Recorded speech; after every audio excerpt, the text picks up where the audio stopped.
Hey guys, it's Caleb Cool, and today we're going to talk about why you might consider using a professional retoucher for your work. Now, I get asked all the time if I do my own retouching or if I outsource my retouching, and the answer is it's a little bit of both, but if I had it my way, I would always use a professional. And there's a lot of reasons for that. And to speak to those reasons, I've actually asked my buddy Kevin over at Studio KB if he would hop on a FaceTime call with us and sort of walk us through why you might want to consider hiring a professional for your next job.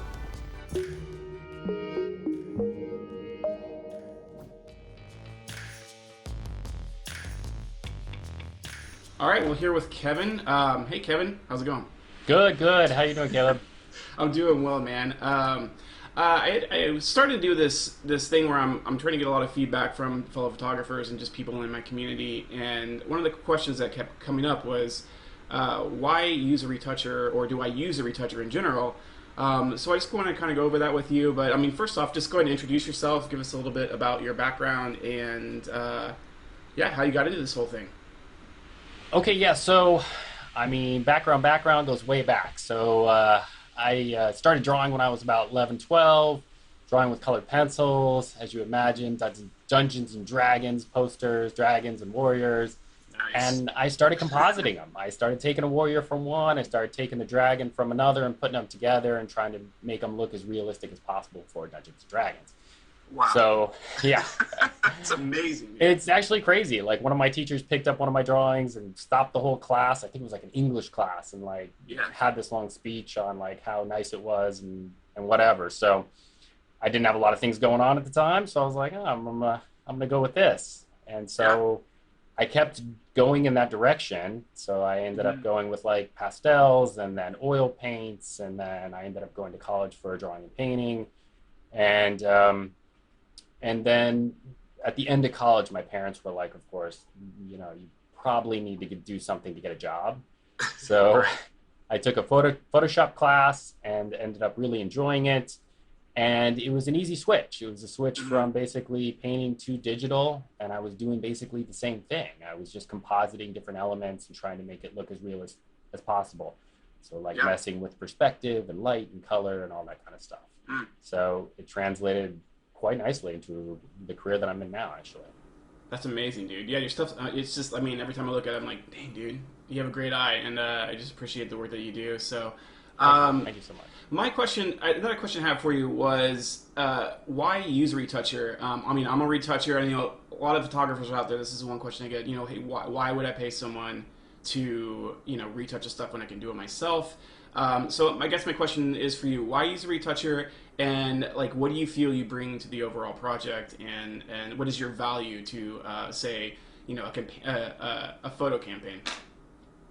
Okay, so the first way to answer that is that a photographer wears about 20 different hats. I mean, you go on set, you've got to be watching for everything. You've got to watch the way the talent interacts and how the talents are dressed and the hair and makeup and the producer and all in sourcing a car and in tech scouting. So you've got to do all this stuff. So one of the things that the retoucher can do is it can take one more hat off your head, and it's a big hat.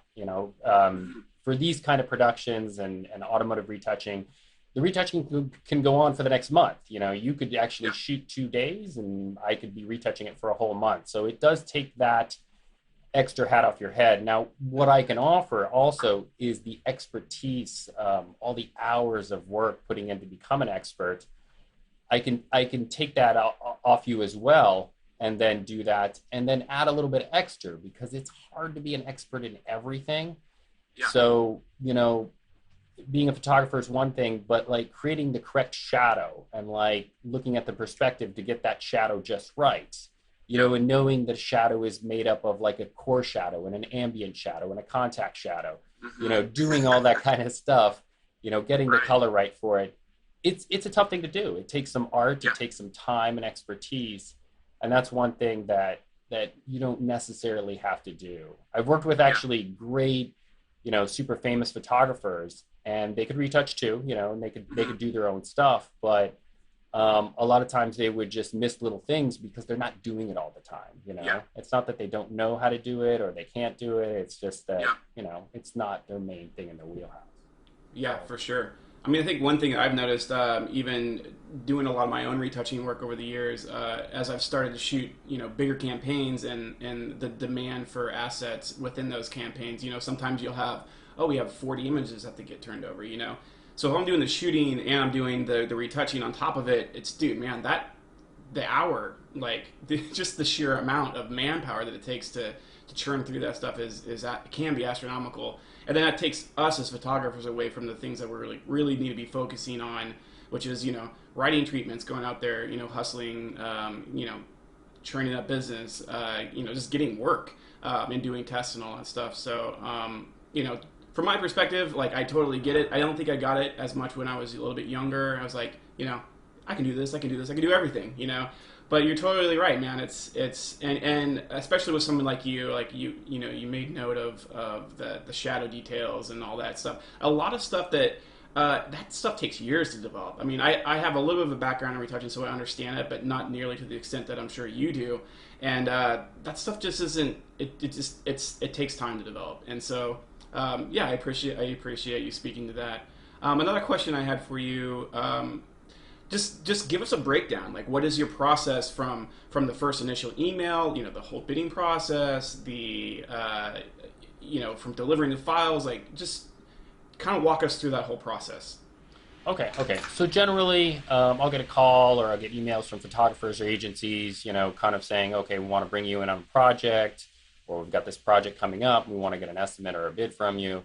And so that's usually how it'll start. And we'll have discussions back and forth about how many images, what kind of images. Are they going to be majors, minors? Are they going to be just freestyle, handheld images?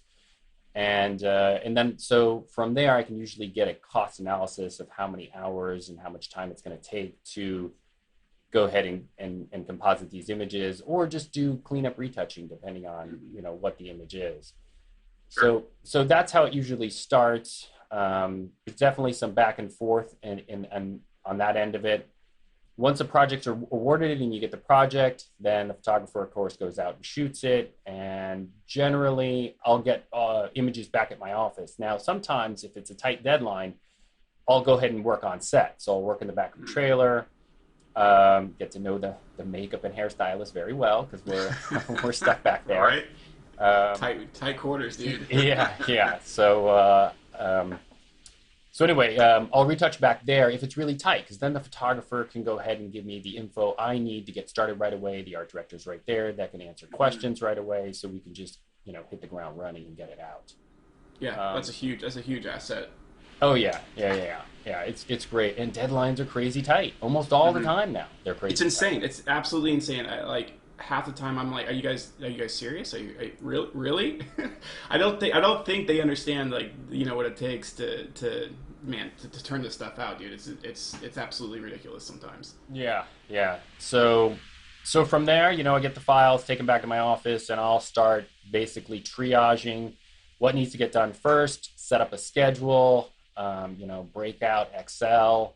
It's not the most artistic thing you're going to do, but, you got to do it. You got to stay on schedule. You got to stay on budget. So, you break that out, get thumbnails going, so you know what needs to be done where. Now, a lot of the jobs I get, too, are so big that I can't handle it all myself. So some of the stuff's going to go out to freelancers that's less artistic, that I know they can handle. And some of my freelancers are good at one thing, not so hot at the other. So, I pick and choose where stuff goes and how things get done. And for the timelines, you just have to. I'd love to do it all myself, but it's just not possible. Yeah. And so it goes out to them, comes back. And generally what I'd like to do is I like to have a pre-round. So before round one goes out, I do what's called a pre-round, and that's me going back and forth with the photographer. And sometimes we can have 2, 3, even 4 pre-rounds before we get it to round one. Oh, wow. Yeah, and so then I do round one, send it out to the agency and the photographer at the same time. Then they have a chance to make comments as well as the photographer. It goes back and forth for rounds 1, 2, 3, sometimes 4, and that'll be about it. And I will usually give them flattened files, sometimes layered files for finals. Almost everything's now done on Dropbox or uploaded through their FTP. So not much in person. And and I can't even remember the last time somebody asked me for proofs. So that's long gone. Yeah, We used to yeah. do proofs for stuff, but Interesting. that's years ago. Okay. Um, Do you have, speaking of layered files, do you run into, is there any like proprietary to that? Do you ever feel weird about delivering over like your layered work, or what is your thought on that just in general? um, for simplicity, I like to develop. I like to deliver tips unless something is requested. Like sometimes they'll like keep the car in a layer so we can move it around. So the car in the shadow will be on layers that you can move around. But generally, if there's nothing that needs to be moved, um, a TIFF is often better because a lot of these files they could be 30,000 pixels long side. Some of them are 8 gigs, 9 gigs. I mean, Right. just to open them, it maxes out some of the computers in the agencies. So they run into trouble. So then I start getting requests, like, can you send us flattened tips? Can you send us layered? Can you send us a JPEG? Um, but generally, a TIFF is going to be the way to go. Even a layered TIFF, a semi-flat TIFF.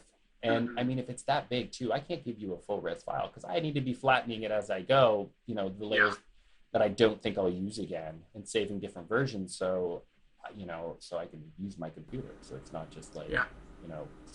spinning ball the whole time. Right. Yeah. Right, and you don't have like what was it, 60 grand to drop on the new Mac? Is that what it is, or something like that? Something ridiculous? Yeah. I think when you can get a new maxed out Mac, you could probably not flatten anything at that point. Yeah, maybe. Yeah. I don't know, man. It still gets pretty pretty demanding on those files. So Yeah, and you're just well, not going cool. to want all that stuff. It's just a Yeah. mess because, like, when you have to go through the file later, if there's 1,000 layers, or if there's 400 layers, it just takes it. I mean, it can take you a half hour just to go through the file just to figure out what's where. Right. So at a certain point, yeah, you got to start flattening down, and I know that goes against all the online tutorials where it's like non-destructive, non-destructive, but like you But can. that's the information we need, man. Let's cut the BS. Let's be real. Like this is the industry. Let's talk about what is practical and all. It's like I see those things too, and I'm like, man, that's not the way it really is. So I'm even glad that you're making note of that too. No, no, it really isn't. And like smart objects, I use them occasionally too when I need to do a blur or something. But like smart objects take a ton of system resources, so you can't be throwing everything on a smart object either. And I know they Yeah. recommend that as well, but that Right. doesn't work in the real world. And I imagine, like, with your experience, a lot of that, you know when it's appropriate to use those things, and when you know it's not appropriate to use those things. And sometimes it's okay to flatten a few layers. I know for myself, sometimes I'm like, if I build out a background and I don't keep every single element of every rock that I've retouched, have all those layers. It's like I'll just bake it, flatten it. Let's move on, because Sure. the likelihood of you going back to that is little to none. And even if you have to go back to it, you just grab the original file anyway. So. Yeah, the pro tip on that is just to save versions that you're working on. So Mm. you can save that version and then flatten all that stuff down and save a new version. Save an A and then a B and then a C, and that way you can go back if you absolutely need to. But the chance of you going back are pretty slim. I think Yeah. the longer you retouch. For sure. Sure. Cool.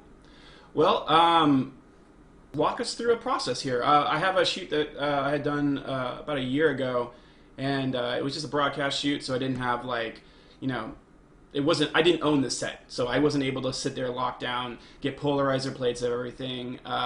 So it's going to be a little bit tricky on your side in terms of that. You're not going to have all the bells and whistles that you might normally have from a real shoot, I would say. But let's kind of dig in here and let's look at these files and let's take these people through this process, man. Talk to me about the color on this one a little bit. Obviously, it's a little for me my taste, and you can speak to your taste as well. It feels a little. It's obviously super contrasty just based on where the sun is that day. What would you do to bring a little bit more of a more appealing color tone and a more appealing contrast to this image? So one of the things we do all the time is, and this will I think definitely help in this image, is darken the road because that's where you're getting a ton of contrast. So Yep. if you darken your road, it also makes it look a little more premium. It's a nicer road. So one of the things I'm definitely going to do on this one is darken the road. I'm also going to recover a lot of shadows, and when I do that, that's going to take a lot of that contrast out. Yeah. Now, red cars, I'm actually glad you brought this up because red cars in particular are very tough to do when you start messing with settings in say, Capture One or in a Camera Raw.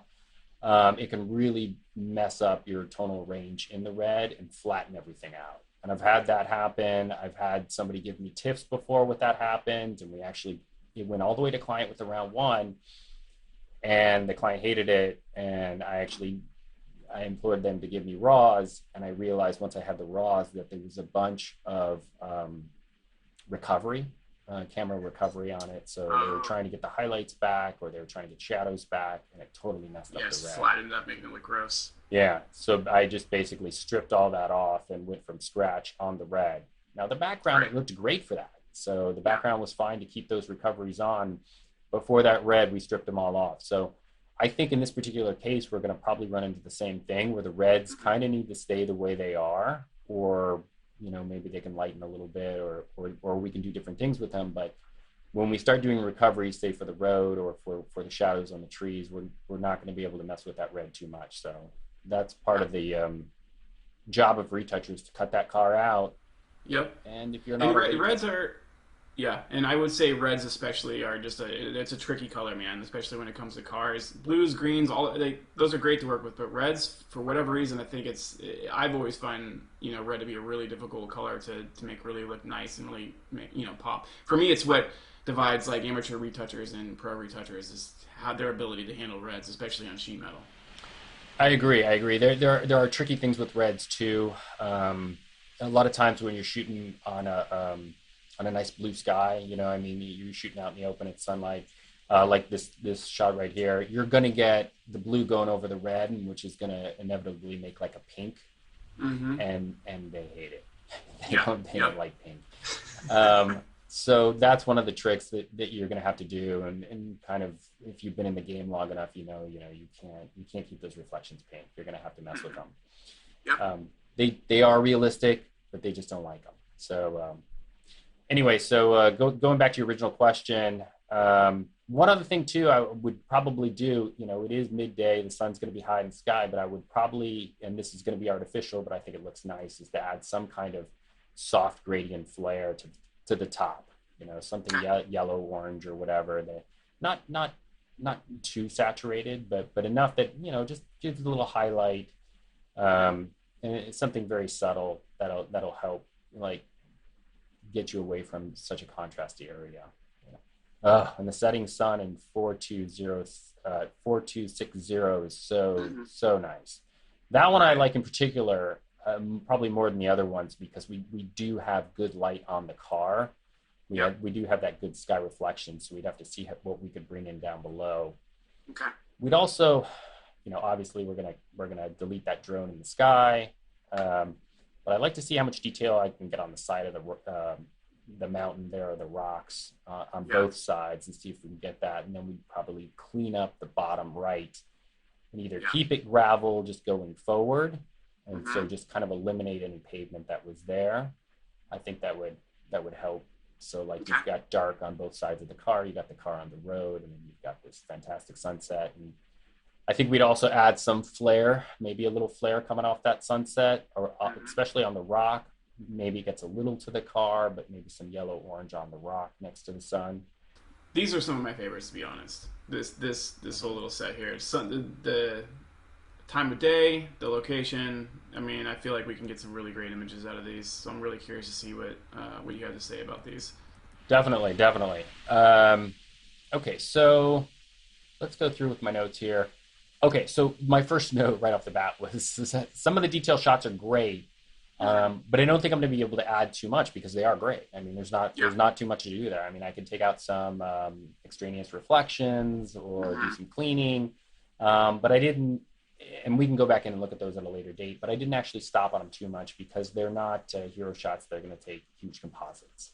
So yeah, really, really like this one. Again, it looks aggressive. The reflection on the sheet metal on the side looks great.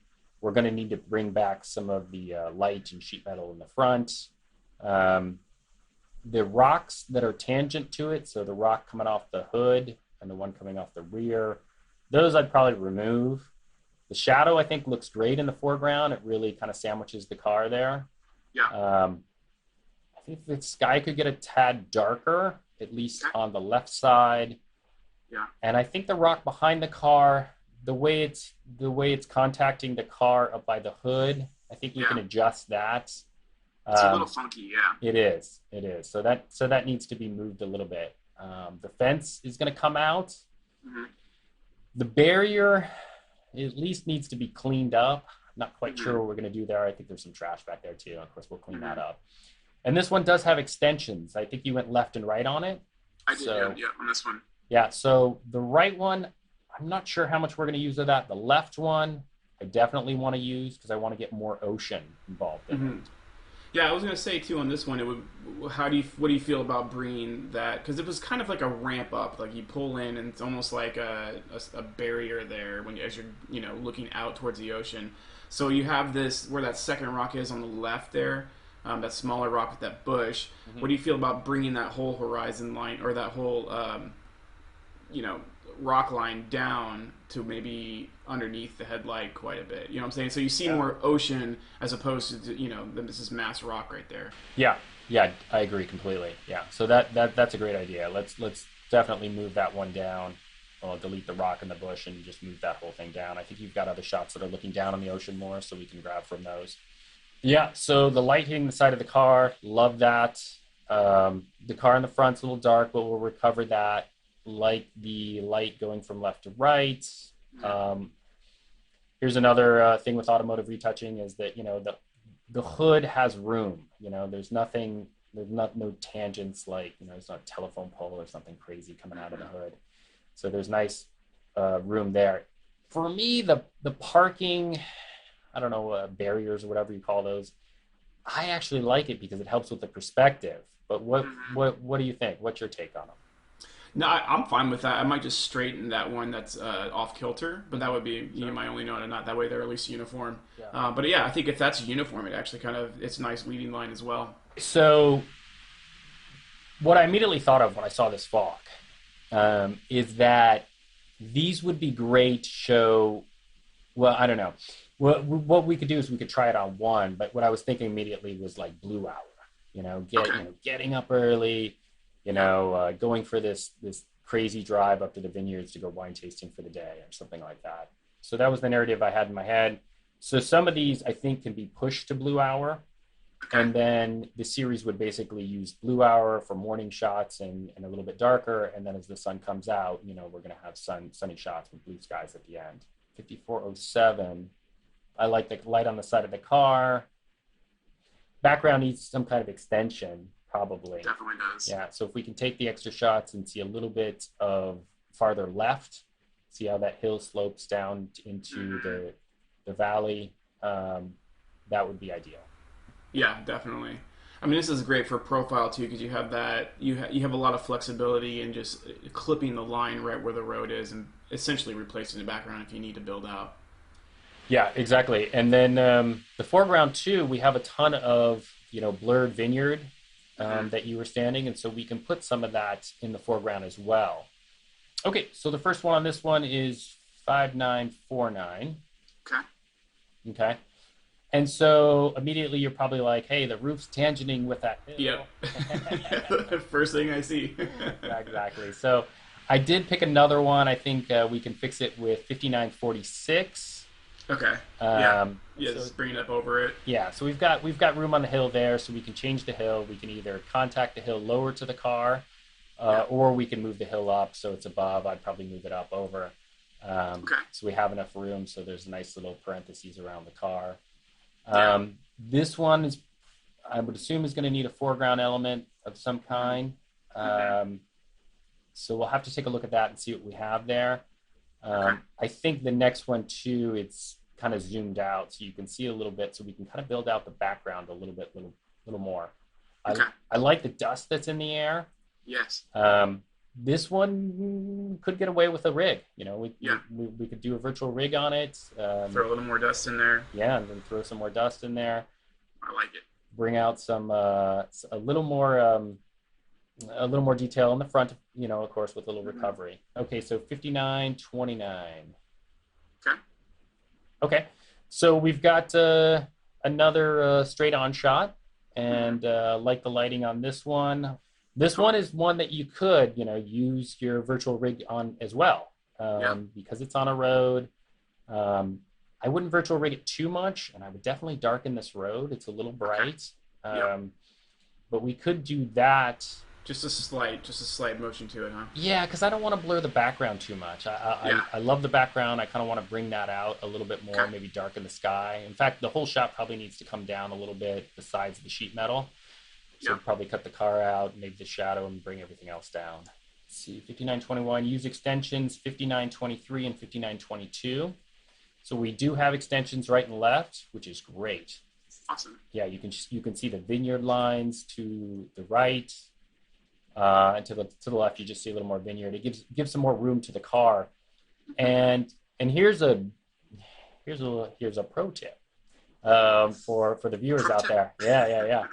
So when you shoot right and left, you could be like, well, the vehicle's in the right or the left, whichever one you want to use. No. Always shoot a middle plate because the vehicle gets stretched by the lens. Yeah. You can really notice 100%. It. Yeah, on 5922, you can see that nose get stretched out.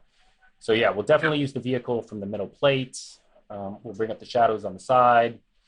This one can use that same vineyard kind of foreground element.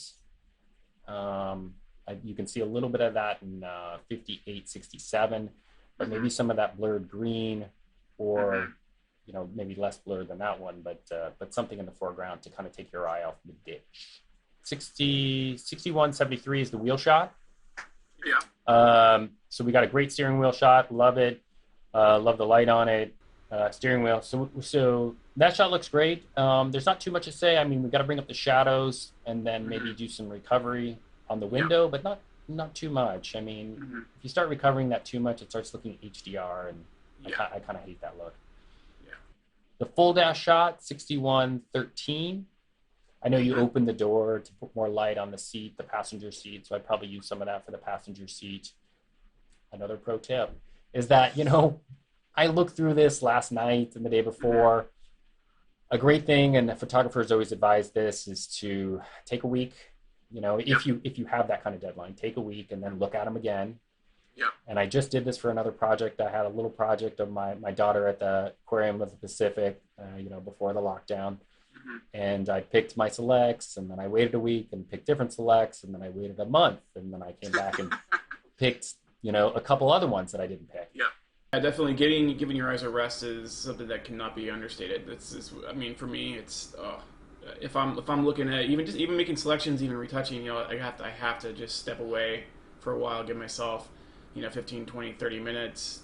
And then, like you said, man, give yourself a week, especially on selections, man, because sometimes you just feel so differently about a shoot that it's so much of it can be dependent on mood and how you're feeling at the time, and then you kind of come back and you see them, through a different lens. So I think it's super important to, give yourself that luxury to just kind of step away from it, reassess, and come back to it and see it with fresh eyes.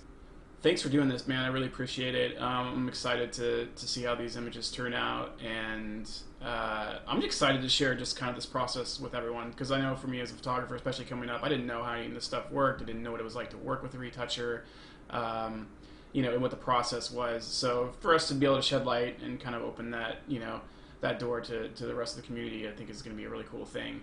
And hopefully it'll encourage people to, keep shooting and keep, putting out really good work. All right, man. Well, thanks again, and I'm looking forward to our next conversation, dude. Oh, sounds great. Thanks for the opportunity. I've never done this before either, so it's great to be able to talk back and forth and record it. Well, stay safe out there. Stay quarantined. Stay inside, and we'll touch base soon, dude. All right, sounds good. Thanks, man. Bye. Bye-bye. So there you have it, guys, part one of this two-part series on retouching. I know it was a little long and you might have felt like you were in class or something, but there's a lot of good information in there, and hopefully you guys have a better idea of what it might be like when you work with a professional retoucher. So I'm really excited about this next video because we're going to start to see these images really come to life. We're going to talk to Kevin about any further revisions and sort of walk you guys through the next process. So until then, stay home, stay safe, and take care of yourselves.